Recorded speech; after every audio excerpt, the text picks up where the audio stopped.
Notts County Talk, back with another match preview. It's the big one. It's top of the league Torquay on Saturday at 3 p.m. It's a huge game.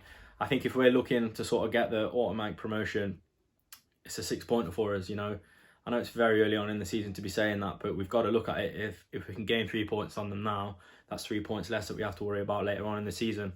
So yeah, huge game. It's going to be interesting to see how we set up and how we fare against, the best side in the league. There's no doubt about that. So yeah, I'll hand over to Tom now for the players to watch and stats. It's a massive one this weekend.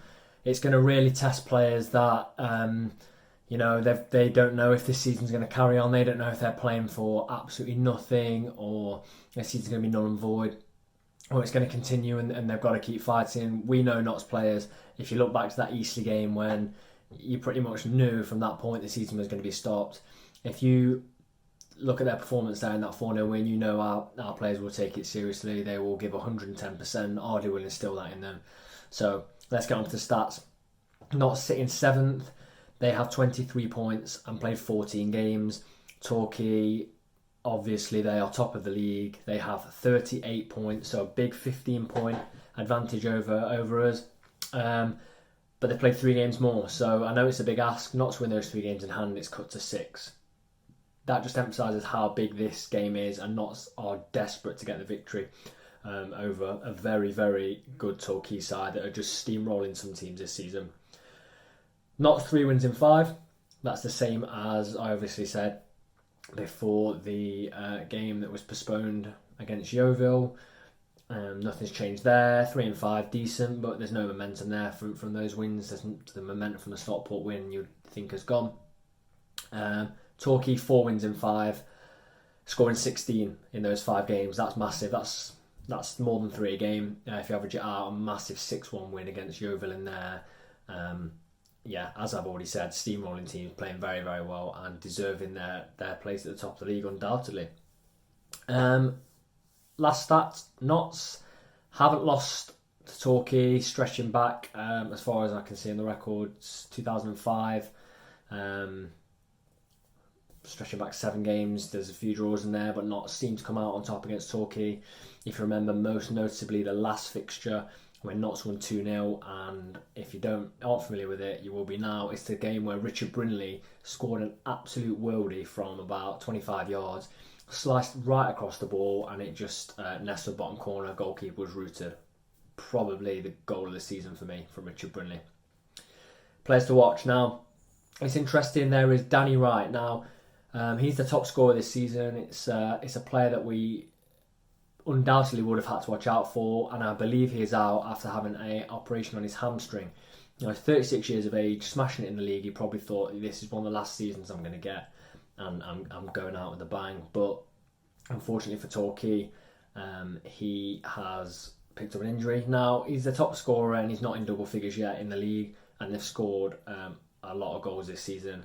Now that says that goals come from all around the team, which it shouldn't be a huge miss because they do have a lot of quality. Asa Hall is my next pick, 34-year-old midfielder, and I feel like he is sort of the Doyle for them. He's a player that he's an ever-present. He is good. I remember him from his time in the Football League. He's been with a few different teams. You've got your Shrewsbury's in there, Cheltenham. He's been with Oxford. Good season with Barrow a few years ago. So yeah, he's a very good midfielder, and I think again, as I say in a lot of my previews, we've got to win the midfield battle because in this division there are so many good midfielders that have just dropped down a division or two, and they've really found their level and they're playing really well.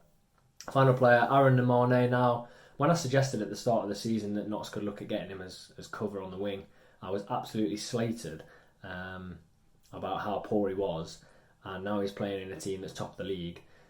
He's got 3 and 3. So, it would just be him coming into form when he's playing Notts. 3 and 3, ex-Man City Academy. Is he going to be dangerous? We'll have to wait and see. He's very quick. Our fullbacks are also very quick. Where he could get in is behind our 2 central defenders. Turner is suspended, so I would have worried about that, making those runs on him. We've just got to just play the game perfectly to beat Torquay, haven't we? So they are my 3 players to watch. On to team news for Notts now then. We were saddened to hear the news that Sam Graham terminated his loan at Notts. I'd say it's probably down to the lack of game time that he's had. I think he's only really had 2 starts while he's been at Notts, and I think he'd have expected a little bit more than that. You know, great player. It's a big loss for Notts, I think. Obviously, now we've got Turner out as well, which is another piece of team news. He's been suspended, so we're running a bit thin with centre-backs now, so I think we're really going to be in the market to get one, probably on loan. We've only really got Rawlinson and Lacey that are fitting, ready to go at centre-back. McCrory can fill in at centre-back. Obviously, he's out injured as well, which is another part of team news. He's going to be out for at least another 6 weeks. Obviously, he's had a minor surgery on his knee. So he's one of those players I feel like as soon as he's back, it's going to show, because he just adds that little bit more depth, doesn't he? At left back, he can cover at centre back, like I just said. So the sooner McCrory's back, the better. I think great player. And last but not least, Cal Roberts. He's so close. You can feel it. You know, he's back in training. I say he's delighted that he's back in training. You know, he's a player that really thrives on playing and being around the squad and training with them as well. So yeah, that wraps up team news. So on to team selection. In goal, Sam Slocum. It's easy. He picks himself at this point. In saying that, you know, Pilling did pull out a great save against Stockport to deny them. So fair play to him. He probably is making life a little bit difficult, but you can't really put him in over Slocum, because Slocum's been great this season, albeit he's not had loads to do, but you know, he's pulled off some great saves. One of the great saves that Slocum did pull off this season actually was against Stockport in the league as well. So, you know, it shows the quality we have in depth there. Right back, easy, Brindley. Say no more really, solid player. Centre back, not exactly spoilt for choice, as we only have 2 centre backs left that are really all out centre backs and that are ready to go. So we've got Rawlinson and Lacey. Now, Ardley did say that Rawlinson picked up a bit of a knock, but in training, but he is back in training now into the swing of things, so we are going to see him. We don't really have any choice. And then at left back, Dion Kelly-Evans. He's been great this season, as we always say. You know, if he continues the way he is, he could be player of the season, but we'll see how that pans out. Sitting in front of the back 4, obviously gone for a 4-2-3-1. Doyle and Reeves. I think we'll see Wolf a bit later on in the season when we need a bit more rotation, when the schedule becomes a little bit more packed out. So yeah, I think Doyle and Reeves sitting in front of the back 4. Attacking players then. Now, there's not really been any news about Enzio, so obviously he picked up a little head injury against Stockport, so I'm assuming that he's fit. So for me, it has to be Enzio, Rodriguez, and Miller. Now, I was really strong. You know, I wanted to put Jimmy Knowles in, but I just cannot pick Jimmy Knowles over those 3. Sort of, you got your wide players in Enzio and Miller. I thought Miller was fantastic. You know, he played at left back, so it's not his favourite position. He can obviously play there, as Ardley has said, but I just really would like to see him, you know, come on in his preferred position and see how he can play where he likes to play. So yeah, it should be interesting. I am saying that I would like to see Knowles come on after about the hour mark if we need a goal or we need a bit of excitement in the game. You know, he always nicks a goal. We always say it. I wouldn't be surprised if he gets recalled from his loan at Mansfield, because he's been fantastic in the games that he has played. So wouldn't mind seeing Knowles though. You know, if he is picked over one of those 3, wouldn't mind seeing him. But I do think that 3 is solid. So Enzio, Rodriguez and Miller. Up top, there's no denying it, Kyle Wharton. You know, fantastic. The goal he got against Stockport, I know it took a huge deflection, but the grit that he showed to get the ball back and take the original shot, it shows what sort of player he is. You know, he never gives up. That never say die attitude. So Kyle Wharton. Obviously, Ini Effiong is going to be a very important player for Notts, I feel, as well. He's got proven goals at this level. So if it gets to the point in this game where, you know, it's a tough opposition, you know, we're playing Torquay.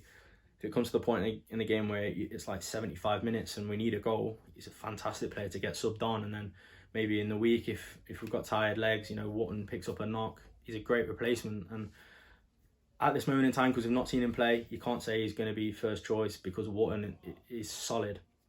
So yeah, that's the lineup I've gone for. My prediction is I'm going to predict a draw. I'm going to go 1-1. And I'm going to say Wharton is going to get the goal. It's going to be a tight game, I feel. I can't see there being lots and lots of chances. But I hope I'm wrong, and I hope Notts do get a win, because this would be huge. And you could just feel it'd have that snowball effect where it's if we pick up 3 points against, well, there's no denying it, the best team in the league, we can beat anyone. So give us the confidence to go on. So I'll hand over to Tom now for his prediction. Prediction for the game, I think it's going to be incredibly tough, but I think home advantage will work for Notts. I can see a 1-0 victory. I think we are, despite the breaks, a very different side to the one that started the season. We've got some very good players in Effiong that's come in. I think Matty Wolf will get more chances. Not sure if he will in this game or not. I think he'll stick with Reeves and Doyle. But I can just feel a Wootton winner. I think we'll scrap. I think Ardley will set us up like he did against Stockport, in which we were fantastic. And I think we'll get that 1-0 win again, because when it really, really comes down to it, not against some of the lesser teams, pardon me saying that, like your Maidenheads, when the concentration levels are not going to be as high as when you play Stockport. When we've really got to concentrate and switch on, I feel like we do it, and I feel like it's going to lead to a 1-0 victory with a Wootton goal.